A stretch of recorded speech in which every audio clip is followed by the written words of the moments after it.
মই পোনপটীয়াভাৱে ND24 দৰ্শকক দেখাইছোঁ কিয়নো আলগাপুৰত আহি উপস্থিত হৈছোঁ। আলগাপুৰ মোহনপুৰৰ দৃশ্য দেখাইছোঁ। অকণমান আগতে এই বান্ধটো বান্ধ ছিঙিছে।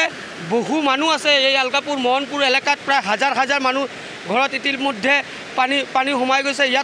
ইয়াত স্থানীয় লোক আহি উপস্থিত হৈছে। ইয়াৰো দৃশ্যাংশ মই দেখাম। প্ৰথমতে দেখাইছোঁ কেনেদৰে কাল ৰূপ ধাৰণ কৰিছে কাটাখাল নৈ পানীয়ে। মই পোনে ND24 দৰ্শকক দেখাই ল'ব বিচাৰিছোঁ।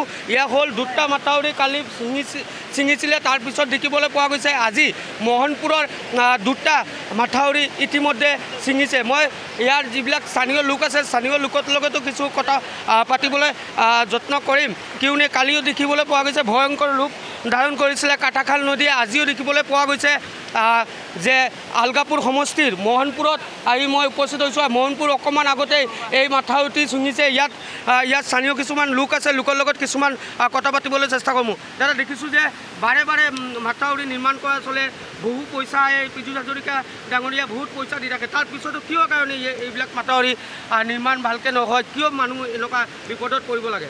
চাওক, মই প্ৰথমতে এটা কথা কৈলোঁ, নীলাজ জলসম্পদ বিভাগ নিৰ্বিকাৰ জনপ্ৰতিনিধি আৰু তেওঁলোকৰ নিষ্কৰ্ম আৰু অকৰ্মণ্যতাৰ কাৰণে আজি আলগাপুৰ সমষ্টিৰ মনপুৰত এখন মাথাউৰি, এই মাথাউৰি ইতিমধ্যে ছিঙিছে। ইয়াৰ বানৰ কবলত মনপুৰৰ হাজাৰ হাজাৰ মানুহে হাহাকাৰ কৰিব লগা হৈছে। এটা কথা স্পষ্ট হ'ল যে আপুনি যদি হাইলাকান্দি দেখায় তেতিয়াহ'লে প্ৰথমতে শুনা পাব যে মনপুৰৰ নদী বাংগন নিৰ্মাণ কৰাৰ ক্ষেত্ৰত কণ্ট্ৰেক্টাৰে টেণ্ডাৰ মাৰিছে, কাম আৰম্ভ হৈছে। ইয়াৰ স্থানীয় প্ৰতিনিধিবিলাকৰ তেওঁলোকৰ জোৰদাৰ আৰম্ভ হৈছে। কিন্তু তাৰপিছত আপুনি যদি প্ৰথমলৈ আহে যে মনপুৰত বান্ধ ছিঙিছে, সেই কথা আপুনি শুনা পাব। এটা কথা স্পষ্ট, মনপুৰৰ ৰাইজক অন্ধকাৰৰ মুখত থাকি কোটি কোটি দেখা মনপুৰৰ নদী বাংগন নিৰ্মাণ কৰাৰ ক্ষেত্ৰত যে আত্মঘাত কৰা হয়, এই কথাবিলাক ইতিমধ্যে জল পটপট হৈছে।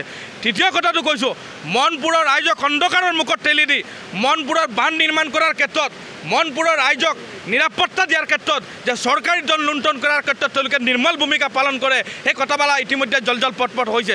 তৃতীয় কথাটো কৈছোঁ, আমি বিধানকো এই মুহূৰ্তত ধন্যবাদ জ্ঞাপন কৰিছোঁ। হাইলাকান্দিৰ কাটাখাল নৈ ভয়াৱহৰ খবৰ এই মুহূৰ্তত আমাক বিধানে সবিশেষ জনালে।